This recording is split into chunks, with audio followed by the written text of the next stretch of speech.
هلو يا جماعه، ازيكم عاملين ايه؟ فعايزه اعمل فيديو عن الباليت بتاعه روزبيري. انا كنت عملت عنها فيديو في المشتريات بتاعتي بس ما كنتش جربتها معاكم، فالنهارده هنجربها مع بعض. اولا انا كل ما افتحها مش بقدر اتخطى ريحتها التحفه، ريحتها خطيره يعني يا رب تفضل كده لحد ما تخلص. ريحتها حلوه قوي. اوكي، فانا قعدت ادور عليها كتير واروح كذا محل، مش ما طلبتهاش اونلاين، كنت بدور عليها في اماكن ستورز فلقيتها الحمد لله. ففيها جزء من هنا هو كونسيلر وهايلايتر وكونتور وفاونديشن، والناحيه التانية فيها كل درجات البلاش والشادو اللي ممكن برضو تبقى شادوز، بتنفع برضو شادوز كريمي. فهي يعني هي لوحدها مع فرشه ده الميك اب بتاعك وانت غالبا. ده شكلها من هنا من بره، ده شكلها من جوه. بصوا فيها كل الدرجات وفيها التدرج الالوان بتاع البيج والكونتور والكونسيلر والفاونديشن، وهنا درجات البلاش خطيره. انا اول مره هجربها معاكم لان انا عملت عنها ريفيو ما جربتهاش خالص. فمعايا الفرشه دي وانا ما حطيتش هنا خالص ولا فاونديشن ولا كونتور ولا اي حاجه ولا كونسيلر، فهنحط دلوقتي منها. هجيب الفرشه بتاعت الكونسيلر والكونتور جايه لكم تاني. هنبدا دلوقتي نحط منها كونسيلر. انا هستخدم الفرشه المبططه دي وهاخد درجه الكونسيلر الفاتحه دي انا احط منها في اماكن التنوير. كريمي وسهل قوي تاخدي منها وتدمجيها، فظيعه. هنا احط الكونسيلر هنا من فوق كده وفي النص كده وعند الجبهه عشان انورها. عايزه اقول لكم ان حلوه قوي وبيتفرد على البشره بشكل مش طبيعي بسهوله جدا. وهنا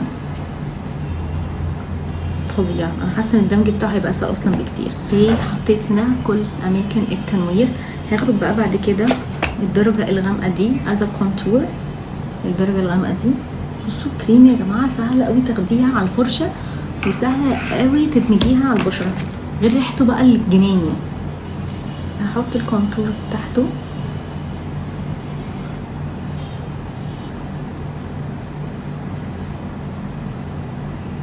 هحط الكونتور عند الجبهه عند الجو لاين. كتير بجد وسهله قوي في الدمج مش ممل. بعد كده الفرشه دي وهاخد درجه بلاش فاتحه عشان انا لابسه ابيض، فهاخد درجه بلاش خوخي من دي وهحط في اماكن البلاش من فوق من هنا فوق الكونسيلر. خطير خطير خطير، الدمج بتاعه خطير. وهنا كمان ده البيوتي بلندر وتكون مندية، وهبدأ ادمج كل حاجة في مكان. طبعا عايزة اقول لكم على ان قد ايه الدمج خطير وسهل، وقد ايه هو بيتفرد على البشرة بمنتهى السهولة وبيعمل تحفة قوي. وبعدين ناعم كده، مش الطور اللي فوق اللي انتوا اكيد مش شايفينه بس هو موجود.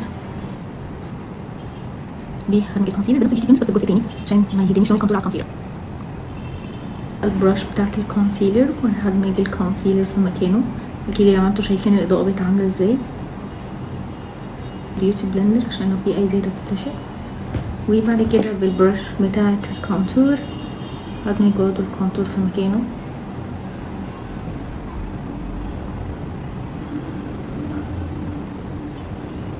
هاخد بقى البيوتي بلندر بالجنب بتاعها اللي انا مستعملتوش خالص وهدمج برضو عشان اسحب اي زياده موجوده.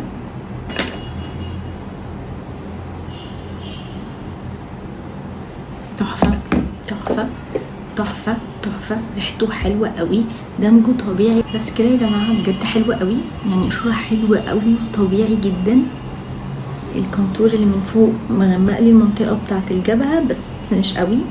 المناطق التنوير ظاهره في الاضاءه بالذات باينه. البلاش حلوه قوي، بان بجد طبيعي مش حاطه بلاش، لا هو طبيعي وحلوه قوي بجد.